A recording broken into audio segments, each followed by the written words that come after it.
Hey guys, welcome to all of you on my YouTube channel Sarkari Bharat. So guys, इस video के अंदर हम discuss करने वाले हैं एसएससी एमटीएस की रिक्रूटमेंट के बारे में। बहुत सारे स्टूडेंट्स का क्वेश्चन था कि सर एसएससी एमटीएस की भर्ती जो इसकी न्यू वैकेंसी आने वाली है तो इसके ऊपर एक वीडियो बनाया जाए। तो आप सभी को बता दूं, इसका नोटिफिकेशन जारी हो चुका है बहुत समय पहले ही, और एसएससी एमटीएस की ये नई भर्ती आने वाली है। कुल मिलाकर 9000 प्लस पदों पर ये भर्ती रहने वाली है, अंदाज़ा ऐसा लगाया जा रहा है। और नोटिफिकेशन की बात करें तो नोटिफिकेशन आउट हो चुका है। बहुत इसमें मेल और फीमेल कैंडिडेट दोनों ही इसमें फॉर्म फिल कर सकते हैं। क्या इसकी ऑनलाइन फॉर्म स्टार्ट कब से होंगे, लास्ट डेट इसकी क्या होगी, इसका जो सिलेबस है वो क्या रहता है, क्या क्या इसमें पूछा जाता है, टायर 1 का एग्ज़ाम होता है, टायर 2 का एग्ज़ाम होता है, कैसे इसमें फाइनल सिलेक्शन तक पहुंचा जाता है, फ़ीस क्या रहती है, आखिरकार इसकी सैलरी कितनी है, एज लिमिट क्या रहती है, जनरल के लिए एज लिमिट क्या रहेगी, ओबीसी के लिए एज लिमिट क्या रहेगी, और एससी एसटी के लिए क्या एज रिलैक्सेशन भी मिलता है। सारी की सारी बातों पर इस वीडियो के अंदर हम डिस्कस करने वाले हैं। और क्लासेस कब से स्टार्ट होंगी इसके लिए वो भी मैं आपको बताने वाला हूं। तो आप सभी को बता दूं कि अगर आप चैनल पर नए हैं तो फ्रेंड्स चैनल को सब्सक्राइब करना तो बिल्कुल ही ना भूलिएगा। चैनल को सब्सक्राइब कर दीजिएगा फ्रेंड्स। और आपके लिए जल्द ही इसके लिए क्लासेस स्टार्ट हो रही हैं, तो चैनल को सब्सक्राइब करना बिल्कुल ही ना भूलिएगा। आप सभी को बता दूं कि इस चैनल पर एसएससी से रिलेटेड सारी की सारी अपडेट, सारी की सारी नोटिफिकेशन, सभी बातें सबसे पहले आपके लिए मैं लेकर आता हूँ। तो फिर से बोलूँगा, एक बार चैनल को सब्सक्राइब जरूर कीजिएगा। चलिए फ्रेंड्स, स्टार्ट करते हैं अपनी वीडियो को और देखते हैं अपने पेज पर। सो गाइस, अब आ चुका हूँ मैं अपने पेज पर। ये जो नोटिफिकेशन है उसी का एक स्क्रीनशॉट मैंने लिया है। तो यहाँ पर आप देख सकते हो, multitasking staff non technical category के लिए होती है वैकेंसी, जिसका CBT 1 एग्ज़ाम, पेपर 1 एग्ज़ाम है। और इसकी जो ऑनलाइन एप्लीकेशन फॉर्म है वो 2/2/2021 से इसकी ऑनलाइन फॉर्म स्टार्ट हो जाएंगे। 18/3/2021 तक इसकी लास्ट डेट रहेगी। अगर आप इसमें फॉर्म फिल करना चाहते हैं तो 2 फरवरी 2021 से आप इसमें फॉर्म फिल कर सकेंगे। यानी कि ये नोटिफिकेशन के अंदर डेट दे रखी है कि 2 फरवरी से आप अपना फॉर्म भर सकते हैं, और फरवरी के बाद फिर 18 मार्च तक ये फॉर्म भरे जाएंगे। लगभग टोटल मिलाकर देखा जाए तो 1.5 महीने का ये सफ़र होगा, जिसके अंदर आप इसमें फॉर्म फिल कर सकते हैं। अगर एग्ज़ामिनेशन की बात करें तो इसका जो एग्ज़ामिनेशन है वो 1/7/2021 से लेके 20/7/2021 के बीच में चलने वाला है। यानी कि 1 जुलाई से लेके 20 जुलाई 2021 तक इसका जो एग्ज़ाम है वो चलेगा। ओके, तो ये बातें तो आपको कंप्लीट हो गई होंगी, क्योंकि नोटिफिकेशन आपके सामने मैंने दिखाई दिया है नॉन एमटीएस की भर्ती का। तो इसके लिए ऑनलाइन फॉर्म को भरने की लास्ट डेट और कब से कब तक एग्ज़ाम होगा, ये सारी की सारी डिटेल मैंने आपको नोटिफिकेशन में जो दे रखी थी वो आपको बता दी। तो ये तो पक्का है कि वैकेंसी आने वाली है। फिर से दिखा देता हूँ, last date for making online fee payment, तो 18 मार्च इसकी फ़ी पेमेंट करने की इसकी लास्ट डेट होगी। क्या इसकी फ़ी रहती है तो उसके बारे में भी मैं आपको बताने वाला हूँ। Last date of generation of online चालान, तो ये मार्च 2021 तक रहेगा। Last date for payment through चालान के, ये भी मार्च 2021 दे रखा है। एडमिट कार्ड के रिलीज की बात करें तो जून 2021 में आपके एडमिट कार्ड रिलीज़ कर दिए जाएंगे। और एसएससी एमटीएस का जो एग्ज़ाम डेट है वो 1 to 20 जुलाई रहने वाली है। एसएससी एमटीएस का जो रिजल्ट है ये आपका कब आएगा, अगस्त 2021 के अंदर इसका क्या आएगा, रिजल्ट आएगा। इसमें थोड़ा सा करेक्शन था। नेक्स्ट अगर बात करें तो वैकेंसी, ये जो पिछली वैकेंसी निकली थी 2019 की, तो वो 7099 पदों पर निकली थी। कितने पदों पर निकली थी? 7099 पदों पर निकली थी। लेकिन इस बार जो वैकेंसी होगी 9000 प्लस वैकेंसीज इसके अंदर निकलने वाली हैं। तो 9018 पदों पर बोली जा रही है, तो लगभग बोला जा रहा है कि 9000 प्लस पदों पर ये भर्ती इस बार रहने वाली है, एसएससी एमटीएस की भर्ती। ओके, चलिए फ्रेंड्स, नेक्स्ट स्लाइड पर चलते हैं। तो सबसे पहले बात करते हैं कि सबसे बड़ा क्वेश्चन होता है आखिरकार इसकी एज लिमिट क्या रहती है। तो एज लिमिट के बारे में आप सभी को बता दूं कि candidate must be minimum of 18 years of age and must not exceed 25 years of age. तो अगर जनरल कैटेगरी के लिए बात करें तो 18 से 25 वर्ष, कितनी, 18 से 25 वर्ष के बीच में इसकी एज लिमिट रहती है। जनरल कैटेगरी की अगर बात की जाती है तो apart from the mentioned age requirement, candidate belonging to the reserved categories are given age relaxation as per the government rules.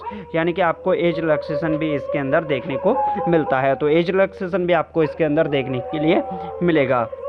Okay friends, so guys इसमें बात करते हैं कि जो SC/ST कैटेगरी है आखिरकार उनको कितना एज रिलैक्सेशन मिलता है, OBC कैटेगरी को कितना एज रिलैक्सेशन मिलता है, तो उसके बारे में भी बात एक बार कर लेते हैं। तो सर फ्रेंड्स जो मोस्टली पूछी जाती हैं कमेंट बॉक्स में स्टूडेंट्स के द्वारा, तो उनको ही मैं लेके आया हूँ। अगर शेड्यूल कास्ट और शेड्यूल ट्राइब की बात करते हैं तो इसमें 5 साल का एज रिलैक्सेशन देखने को मिलता है, यानी कि 5 वर्ष का इसके अंदर क्या होता है, एज रिलैक्सेशन होता है। जो एज लिमिट होती है उनकी 5 साल भर जाती है। OBC की बात करते हैं तो इसमें 3 साल का एज रिलैक्सेशन देखने को मिलता है। PW या अनरिजर्व्ड कैटेगरी की बात करते हैं तो 10 साल का इसके अंदर एज रिलैक्सेशन मिलता है। PWD OBC कैटेगरी की बात करें तो 13 साल का, और PWD SC/ST कैटेगरी की बात करते हैं तो इसमें 15 साल का एज रिलैक्सेशन मिलता है, जो कि काफ़ी ज़्यादा, बहुत ज़्यादा माना जा सकता है। अब बात करते हैं फ्रेंड्स, आपका ये भी क्वेश्चन होता है कि एजुकेशनल क्वालिफिकेशन आखिरकार इसके अंदर क्या रहती है कि हम इसमें फॉर्म फिल कर सकें। तो इसमें है the candidate must have passed matriculation 10th pass और equivalent examination from a recognised board, यानी कि आपको सिर्फ और सिर्फ 10th क्लास आपकी पास होनी चाहिए। अगर आप मैट्रिकुलेशन हैं, 10th पास हैं, तो आप इसमें फॉर्म फिल कर सकते हैं, या फिर इसके इक्विवेलेंट भी अगर आपने कोई एग्जामिनेशन दिया है किसी रिकॉग्नाइज्ड बोर्ड से, तो भी आप इसमें फॉर्म फिल कर सकते हैं।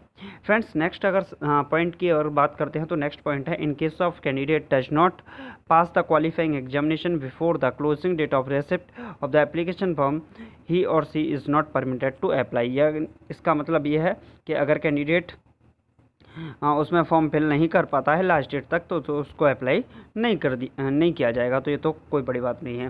नेक्स्ट अगर बात करते हैं तो SSC MTS सिलेक्शन प्रोसेस, आखिरकार इसकी सिलेक्शन प्रोसेस रहती क्या है, तो इसकी 2 स्टेज होती हैं। फर्स्ट स्टेज में क्या होता है, the SSC MTS selection process इस 2 स्टेज प्रोसीजर, 2 स्टेज प्रोसीजर होता है।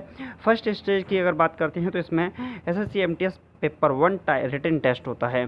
अब ये जो रिटन टेस्ट होता है टायर 1 का एग्ज़ाम होता है, CBT पेपर होता है, कंप्यूटर बेस्ड एग्जामिनेशन आपका लिया जाता है, जिसके अंदर 100 मार्क्स का आपका पेपर होता है, जिसमें 100 क्वेश्चन दिए जाते हैं और आपको 90 मिनट्स का आपको समय दिया जाता है, यानी कि 90 मिनट का आपको वक्त मिलता है इस पेपर को सॉल्व करने के लिए। सेकंड पेपर, अगर आप CBT 1 को क्वालिफाई कर जाते हैं, अगर आप CBT 1 को क्वालिफाई कर जाते हैं तो इसके बाद आपको मिलता है डेस्क्रिप्टिव पेपर के लिए, यानी कि आपको टायर 2 के लिए सेलेक्ट किया जाता है, और टायर 2 के सेलेक्ट के लिए उसके बाद आपका डेस्क्रिप्टिव पेपर होता है। डेस्क्रिप्टिव पेपर में रिटन एग्जाम यानी कि लिखने वाला होता है, जिसके अंदर चाहे तो आपसे ऐसे लिखवाया जाता है या फिर लेटर राइटिंग लिखवाई जाती है, या फिर दोनों ही आपसे लिखने के लिए कहा जाता है। ये कुल मिला के 50 मार्क्स का होता है, और इसके लिए जो समय दिया जाता है वो 30 मिनट का इसके अंदर समय दिया जाता है। ओके फ्रेंड्स, चलिए नेक्स्ट स्लाइड की ओर बात करते हैं। तो नेक्स्ट स्लाइड में है इसका सिलेबस क्या है। तो इसके सिलेबस के अंदर बात करें तो जो CBT 1 एग्ज़ाम होता है आपका टायर 1 का एग्ज़ाम होता है। इस टायर 1 के एग्ज़ाम में आपसे 4 चीज़ें, 100 जो मार्क्स होते हैं उसमें 4 चीज़ें पूछी जाती हैं, जिसका फर्स्ट पार्ट होता है जनरल इंग्लिश, जो कि 25 मार्क्स का अपने आप में वेटेज रखती है, यानी कि 25 मार्क्स के आपके क्वेश्चन यहाँ से जनरल इंग्लिश को से देखने को मिलते हैं, जिसमें से अगर बात करें one word substitution, idiom, phrases, comprehension की बात करें तो ये सारी चीज़ें इसके अंदर रखी जाती हैं। नेक्स्ट अगर बात करते हैं तो जनरल इंटेलिजेंस एंड रीजनिंग की बात करते हैं तो ये भी रीजनिंग का पार्ट रहता है, जिसके क्वेश्चन 25 क्वेश्चन ही पूछे जाते हैं, तो इसका भी अच्छा खासा अपने आप में इसके अंदर वेटेज रहता है। नेक्स्ट अगर बात करते हैं न्यूमेरिकली एप्टीट्यूड, तो मैथमेटिक्स भी आपसे पूछी जाती है, जिसका भी वेटेज 25 मार्क्स का ही रहता है। अगर जनरल अवेयरनेस की बात करें तो इसके भी 25 क्वेश्चन ही आपसे पूछे जाते हैं। टोटल मिलाकर अगर बात करते हैं तो 100 मार्क्स का आपका पेपर होगा, 19 मिनट का समय दिया जाएगा, और जिसके अंदर 25-25 मार्क्स के ये 4 पॉइंट होंगे, इंग्लिश, रीजनिंग, मैथमेटिक्स और जनरल अवेयरनेस, जिसके अंदर करंट अफेयर और जनरल साइंस के क्वेश्चंस को भी ऐड कर लिया जाता है। अगर नेक्स्ट स्लाइड की ओर बात करते हैं तो एप्लीकेशन फ़ीस कितनी रहती है आखिरकार। The application fee of for SSC MTS 2020, तो इसके लिए 100 रुपीज़ फीस रहती है। अगर बात करते हैं जो category SC/ST category, PWD, ex serviceman, women category से आते हैं, इनके लिए कोई भी फ़ीस नहीं रहती है, इनको कोई भी चार्जेस के लिए नहीं देना होता है। फ्रेंड्स अगर नेक्स्ट स्लाइड की ओर बात करते हैं तो नेक्स्ट स्लाइड है, इसके अंदर आखिरकार पोस्ट कौन सी होती है। देखिए जो सैलरी मिलती है, सैलरी का क्वेश्चन सबसे बहुत अच्छा कब पूछा जाता है। तो सैलरी के बारे में बता दूं तो जो सिटी कैटेगरी है, सिटी कैटेगरी X होती है और एक सिटी कैटेगरी Y होती है। 2 कैटेगरी के दो कैटेगरीज इसके अंदर होती हैं, एमटीएस ग्रुप 1800, एमटीएस ग्रुप 1800। तो एक्स और वाई ग्रुप कैटेगरी के अंदर से होता है। जैसे ही आपका डॉक्यूमेंट वेरिफिकेशन के बाद आपकी ज्वाइनिंग होती है, तो ज्वाइनिंग के बाद आपको सिटी के हिसाब से मिलता है, यानी सिटी एक्स भी मिल सकती है, सिटी कैटेगरी एक्स भी मिल सकती है, सिटी कैटेगरी वाई भी मिल सकती है। तो आपके लिए यहाँ पर बेसिक पे 18,000 रहता है। डीए इसके अंदर बिल्कुल भी नहीं होता है। एचआरए की बात करें 4320 और 28,880, और इसका जो टीए रहता है वो है 1350 रुपये और 900 रुपये का इसके अंदर टीए देखने को मिलता है। अगर फाइनल की बात करें तो टोटल मिला के ग्रॉस सैलरी वगैरह, एनपीएस, सीजीएचएस सब कुछ मिलाकर अगर बात करते हैं, डिडक्शन वगैरह काट कर इन हैंड सैलरी यहाँ पर बनती है 20,245 रुपये, और ये सैलरी बनती है एक्स कैटेगरी में 20,245 रुपये और वाई कैटेगरी में 18,355 रुपये इसमें क्या रहती है, इन हैंड सैलरी देखने को मिलती है। तो फ्रेंड्स, इन सारे पॉइंट्स पर मैंने अभी क्या किया, डिस्कस किया, और आपको फॉर्म फिल करने की स्टार्टिंग डेट भी बताई, लास्ट डेट भी बताई। अब आपका कोई भी क्वेश्चन हो, किसी भी प्रकार का क्वेश्चन हो, तो कमेंट बॉक्स में लिख दीजिएगा। विदाउट एनी हेजिटेशन 5 मिनट के अंदर आपकी कमेंट का आंसर दिया जाएगा, चाहे आपका कैसा भी कमेंट हो।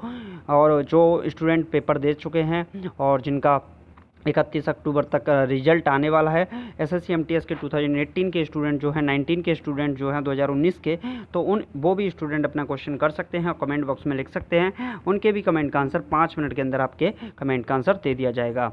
ओके फ्रेंड्स, तो चलिए मिलते हैं नेक्स्ट वीडियो में। Thank you for watching this video. जय हिंद, जय भारत, टेक केयर।